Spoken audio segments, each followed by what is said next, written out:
여러분 안녕하십니까? 윤창중 칼럼스당 윤칼세 TV입니다. 홍준표 전 경남도지사 자유한국당의 전 대선 후보가 다음 달 4일이죠. 6월 4일 귀국해서 그 자유한국당이 7월 3일 열기로 한 전당대회에서 당대표에 도전하겠다. 여러분은 어떻게 생각하십니까? 홍준표 전 경남도지사가 자유한국당의 당대표로 복귀하는 문제, 이 문제에 대해서 보수 우파 세력은 매우 신중하게 생각해서 결정해야 한다. 홍준표 전 경남도지사가 대선 후보에 이어서 당대표를 맡아 보수 우파 정치 세력을 이끌어가는 문제, 이것은 단지 개인적인 거취의 문제가 아니다. 그가 당대표를 맡아 성공하느냐, 아니면 지금으로부터 6년 전인 2011년과 마찬가지로 실패하고 중도 하차하느냐 하는 문제, 이것은 박근혜 대통령의 처절한 몰락과 문재인 대통령의 집권으로 보수 우파 세력의 대를 이어갈 만한 인재조차 거의 씨가 말라 보이는 보수 우파 정치 세력의 미래와 직결되어 있기 때문에 매우 신중하게 생각하고 결정해야 할 문제다. 홍준표의 개인적인 거취의 문제일 뿐만 아니라 보수 우파 세력의 재기와 재집권의 문제, 미래와 직결되어 있다는 것이 저의 시각입니다. 앞으로 보수 우파의 재기와 재집권 문제와 직결되어 있다는 아주 심각한 인식 위에서 홍준표의 컴백 문제는 미래지향적으로 판단되어야 할 사안이다. 저는 그렇게 보고 있습니다. 제가 볼 때 자유한국당이 현 상황에서 가장 손쉬운 선택은 홍준표를 당대표 자리에 그냥 앉히는 것입니다. 지난번 대선 때 그가 안철수를 꺾고 24%의 지지도를 얻은 것을 들어가지고 보수우파 유권자들이 그가 당대표를 맡아도 잘할 것 같다, 그런 기대를 해보는 것도 무리한 예측은 아니죠. 자유한국당이 대선 후보조차 낼 수 없는 처참한 상황에서 홍준표의 놀라운 투사형 개인기 때문에 그 정도의 지지도를 얻게 됐으니까, 그 정도의 지지도를 얻게 된 거 아니냐.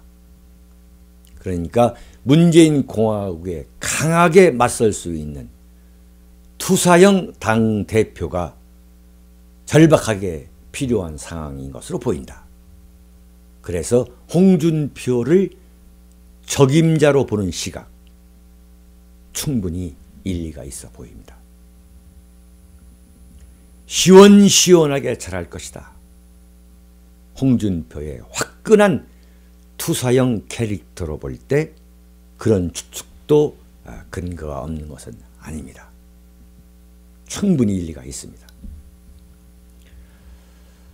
그러나 저는 홍준표 전 후보가 대선에서 그나마 선전했다고 해서 자유한국당이 곧바로 그를 당대표로 선택하는 것은 나중에 돌이킬 수 없는 패착이 될 수 있다고 봅니다. 문재인 공화국의 좌파 질주를 지켜보면서 벌써부터 부글부글 끓고 있는 보수 우파 세력이 당장 강하게 맞서는 자유한국당의 모습을 보고 싶어서 홍준표를 보수우파 정당의 얼굴로 내세우는 선택을 하고 싶을 것입니다. 그러나 그것은 자유한국당을 포함한 보수우파 정치 세력의 재기와 재결집 차원에서는 그 전망을 환하게 할 수 있는 축배라기보다는 돌이킬 수 없게 하는 독배가 될 것이다. 저는 그렇게 내다봅니다. 그렇게 비관적인 전망을 할 수 있는 첫 번째 이유와 배경, 저는 과거 이회창 씨의 케이스를 제시합니다. 대선에서 황망하게 패배한 이회창 총재, 당시 한나라당의 처지가 지금과 매우 흡사합니다. 김대중 노무현 대통령의 좌파 질주에 맞설 수 있는 인물은 그래도 이회창 씨밖에 없지 않는가. 이회창 씨는 1997년과 2002년 김대중과 노무현에게 패배했지만 그럼에도 불구하고 패배할 때마다 자신에게 모아진 카리스마와 당내 기반을 바탕 삼아서 손쉽게 당대표로 복귀할 수 있었습니다. 바로 홍준표 씨가 당대표에 나서면, 자신이 당대표에 나서면 될 수 있다. 자유한국당의 당대표가 될 수 있다고 판단하는 근거도 이회창 씨와 똑같아 보입니다. 물론 김대중 노무현 대통령에게 간발의 차이로 석패했던 이회창 총재의 경우와는 당내 카리스마 그리고 그 계파의 규모에 있어서 크게 다르죠. 그러나 그때나 지금이나 당내에 마땅한 인물이 없다는 점에서는 똑같아 보입니다. 박근혜 대통령의 탄핵과 파면과 구속으로 쑥대밭이 된 자유한국당이었지만 그 정도의 지지도를 얻게 된 것이 자신의 개인기 덕분이었기 때문에 당대표 도전에 나선다 해도 실패하지 않을 것으로 홍준표는 믿고 있을 것이다. 저는 그렇게 봅니다. 또한 자유한국당 당원들 역시 전통적으로 도전적 사고를 하는 것이 아니라 가급적 쉬운 선택으로 위기를 모면해 보려는 풍조, 그런 풍조가 지배적이기 때문에 홍준표를 당대표로 뽑아줄 개연성이 높은 것도 사실입니다. 그러나 자유한국당 당원들이 홍준표를 선택하는 것은 이회창 씨의 경우처럼 보수 우파의 재기와 재집권이라는 큰 틀에서 보면 치명적으로 잘못된 결과를 가져올 온다. 저는 확신합니다. 이회창 총재는 10년간이나 대선에서 2차례 패배하면 곧바로 다시 당 대표로 컴백하면서 현직 대통령 김대중과 노무현 대통령을 능가하고도 남는 높은 대선 후보 지지도, 그런 대세론을 즐겼지만 정작 대선에서는 패배하는 코스를 반복했습니다. 하물며 이회창 씨와 비교해 볼 때 현재 당내 장악력과 카리스마 그리고 국민적 지지도에 있어서 턱없이 뒤져있는 홍준표가 당대표를 맡는다? 저는 스스로 지뢰밭에 몸을 던지는 것에 비유하고 싶습니다. 지뢰밭에 몸을 던지는 것이다. 설령 홍준표가 당대표가 된다 해도 하루도 빠지지 않고 당내 친박계와의 헤게모니 쟁탈전으로 피투성이가 되고도 남을 것입니다.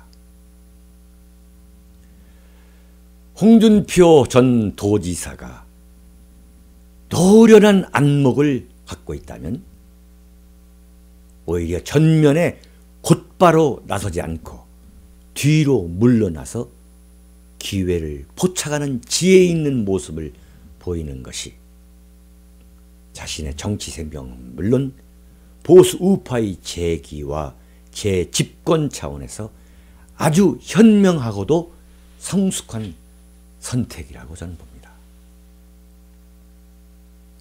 홍준표가 제2의 이해창처럼 대선 패배에도 불구하고 당대표가 되겠다고 판단하는 또 하나의 이유는 죄송합니다만 성완종 경남건설 회장으로부터 1억 원을 받은 혐의로 아직 대법원 판결이 남아있는 문제. 다시 말해 대법원 판결에서 유죄가 아닌 무죄를 받아내려면 당대표 자리에 있는 것이 모든 면에서 유리하다고 판단했기 때문인 것으로 저는 분석합니다. 홍준표는 솔직히 이런 이유가 다시 당대표에 나서려는 근본적인 이유라고 저는 봅니다. 홍준표 전 후보가 지난번 대선 때 좌파 요설꾼, 대한민국의 대표적인 좌익 요설꾼인 임명진에게 머리까지 굽실거리는 전혀 다른 홍준표의 모습 여러분 보셨죠? 그런 모습을 보이면서 대선 후보 티켓을 따내야겠다고 생각한 것도 역시 성완종 사건이었다고 저는 봅니다. 설마 대법원이 대선 후보에 대한 재판을 앞당겨서 대선 그 선거 기간 동안 유죄를 때리기야 하겠느냐 하는 생각에서 대선에 나섰다고 봐야 합니다. 일종의 재판을 가급적 뒤로 미루기 위한 시간 벌기였다. 저는 그렇게 봅니다. 대선에서 설령 낙선하더라도 믿져야 본전이라고 생각했던 것이지 제가 볼 때는 꼭 당선되고야 말겠다고 생각해서 대통령 선거에 출마한 것은 아니었다고 저는 봅니다. 그렇지 않았다면 대선 초반에 박근혜는 탄핵을 당해도 싸다.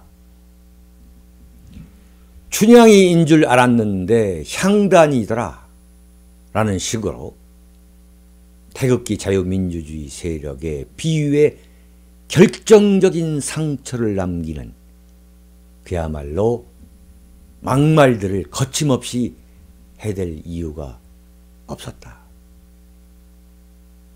저는 그렇게 봅니다. 재판 때문이었다.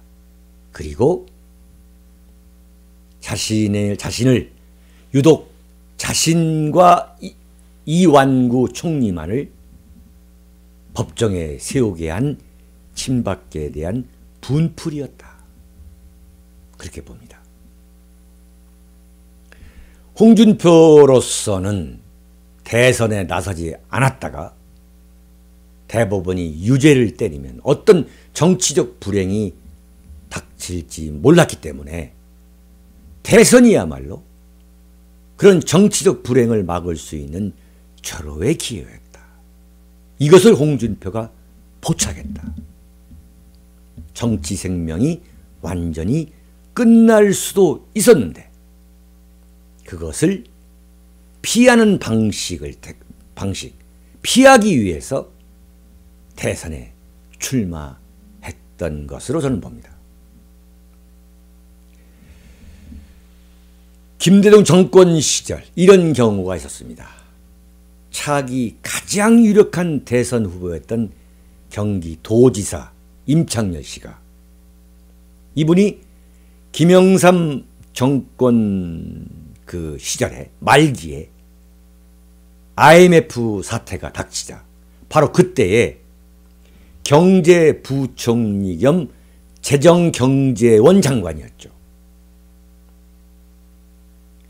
그 IMF로부터 대한민국을 구했다라고 할 정도로 IMF 깡디시 총재와 함께 그 서명했던 그 아주 참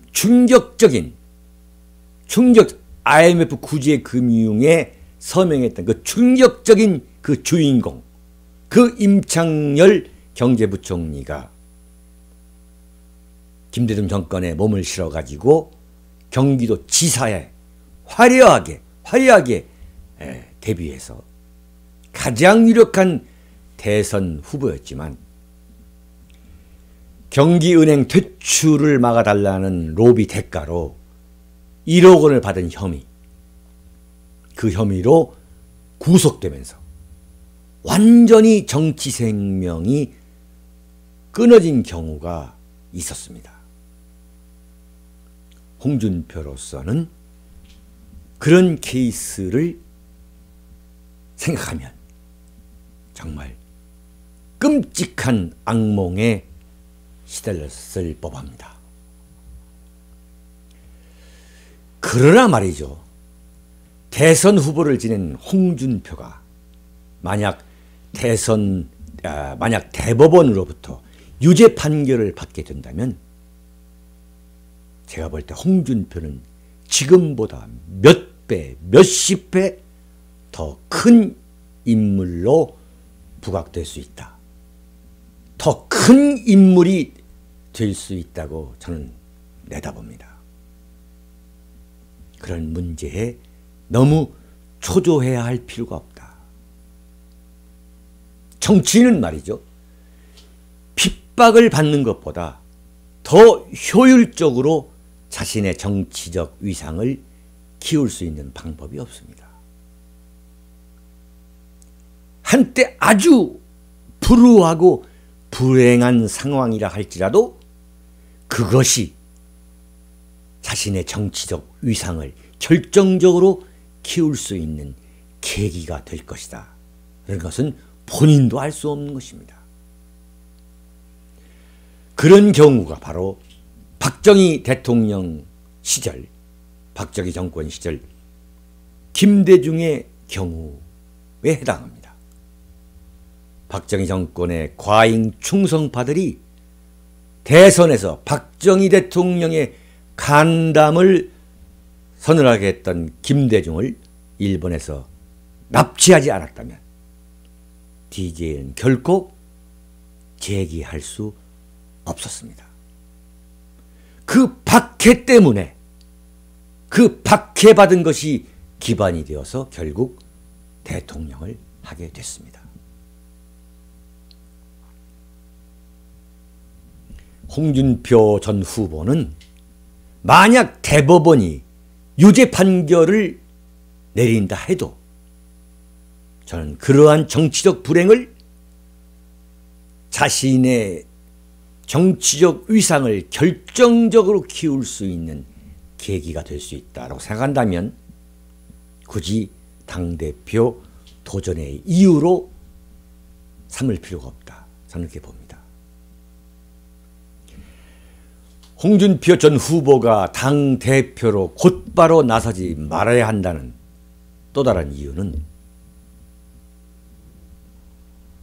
홍준표가 만약 당대표가 돼서 일방 독주하게 된다면 자유한국당 안에서 다른 인물들이 나설 수 있는 기회를 원천적으로 봉쇄하는 역효과가 나타날 수 있기 때문입니다. 이회창 총재가 대선과 대선 사이 5년 그 내내 일방 독주하면서 다른 인물이 커나갈 환경을 모조리 빼앗아갔던 경우와 똑같이 홍준표가 일방 독주하는 사이 보수우파 정치 무대에서 오직 홍준표만 눈에 보이게 될 수 있습니다. 이회창의 경우처럼 그러다가 홍준표가 무너지면 보수우파 정치 세력이 모두 와르르 무너지게 됩니다. 자유한국당 안팎에서 홍준표에게 도전하고 대선 후보였던 홍준표에게 도전하고 문재인 공화국에도 과감하게 저항하겠다고 나서는 인물이 몇 명 더 나와야만, 그래서 이들이 정치적 인물로 커가야 합니다. 여러분, 더불어민주당 내에 그 엄청난 차기 대권 주자군에 맞설 수 있는, 맞먹을 수 있는 인재군이 지금 자유한국당 안에는 없습니다. 자유한국당 안에서, 그 안에서도 더불어민주당의 그 엄청난 차기 대권 주자군, 그 주자군과 경쟁할 수 있는 인물군이 반드시 만들어져야 합니다. 홍준표 혼자 독주한다고 해서 재집권할 수가 없습니다. 홍준표가 당대표가 아니면 누가 해야 하는가? 라고 생각하는 것은 좁은 식견입니다. 감정적인 선택입니다. 이성적인 선택이 아닙니다. 자유한국당 안에서도 얼마든지 당대표를 찾아낼 수 있습니다. 오히려 홍준표보다 더 신선하고 참신한 인물이 지금 자유한국당 초선 재선 의원 안에 있습니다. 프랑스에서 39살의 그야말로 핏덩어리인 인물이 대통령이 되는 판에 대한민국 보수 우파 정치 세력이 왜 그런 이변적인 참신한 인물을 만들어내지 못한다는 말입니까? 그런 인물들 40대, 50대에서 그런 인물들을 만들어낼 수 있다면 그런 파격적인 충격 효과라는 것은 그야말로 지각변동을 가져올 겁니다. 그런 인물들이 나와라 이거예요. 이번 7월 3일 자유한국당 전당대회에서 나와라. 숨지 말고 나와라 이거예요. 친박이든 비박이든 나와서 정정당당하게 보수 우파의 대를 이어갈 수 있는, 내가 보수 우파의 적자다라고 치고 나와라. 그래서 경쟁하라. 그런 피튀기는 경쟁의 과정에서 새 인물들이 만들어져야 한다. 보수 우파가 인재를 길러내야 합니다. 이것은 보수 우파의 재기와 재집권을 위해서 선택이 아니라 당위의 문제입니다.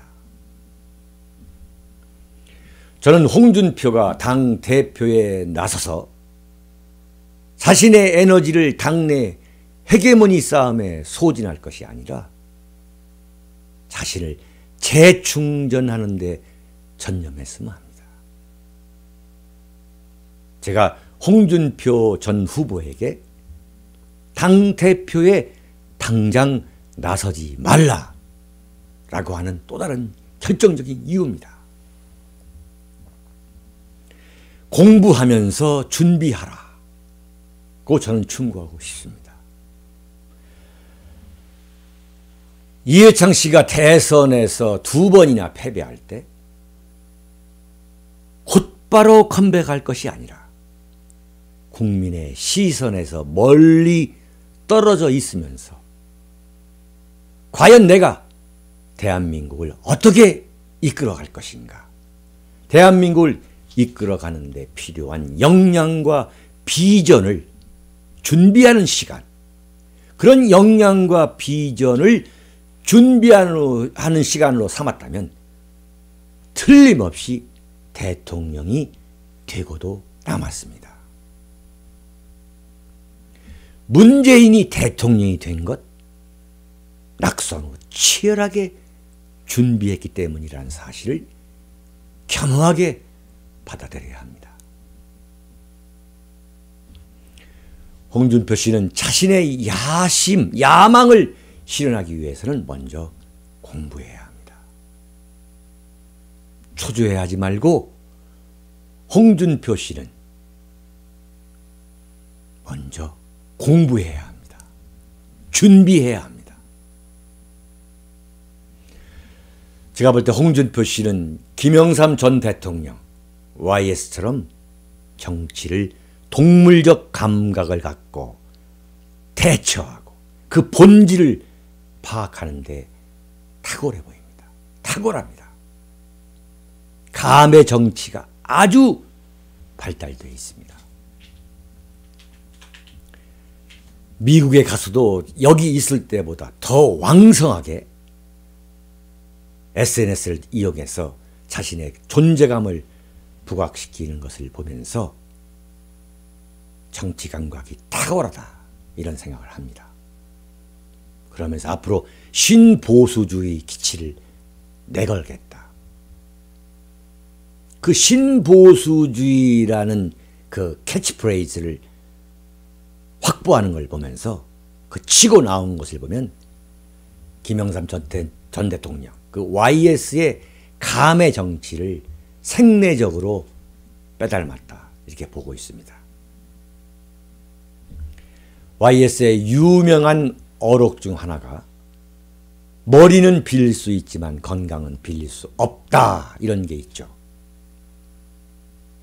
그러나 이제는 그런 머리를 빌릴 수 있는 시대가 종언을 고했다는 사실을 알아야 합니다. 이미 김영삼 대통령 시절에도 대통령이 머리는 빌릴 수 있는 시대가 이미 끝났던 것입니다. 홍준표 전 경남도지사 길게 보고 준비했으면 합니다.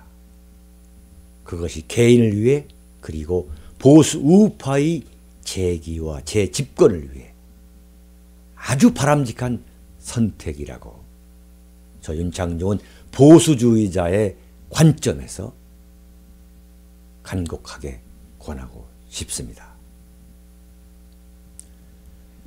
사랑하고 존경하는 국민 여러분, 해외 동포 여러분, 대한민국 안팎의 국가 중심 세력 여러분, 여러분이 윤칼세 TV를 글을 통해 더 음미하고 싶으시면 윤창중 칼럼 세상에 올린 칼럼을 읽어보시기 바랍니다. 여러분 감사합니다. 시대를 대변하는 보수의 아이콘 윤창중이 쓴 세 권의 책 피정 2017년 12월 운명 도서 구매에 관한 문의는 010-8881-4649 010-8881-4649 도서출판 윤창중 칼럼 세상으로 연락주세요.